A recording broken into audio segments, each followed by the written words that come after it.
tingin namin, pag sa simula ng taon kami magbigay ng regalo, nakakapagbigay inspirasyon to, nagiging simbolo siya ng kasaganahan, at the same time, meron kayong mga matatanggap na mga regalo na pwedeng pagsalusaluhan ng pamilya.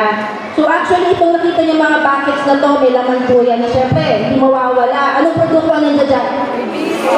Siyempre, number 1, mga Ribisco products. Tapos, meron din po dyan bigas.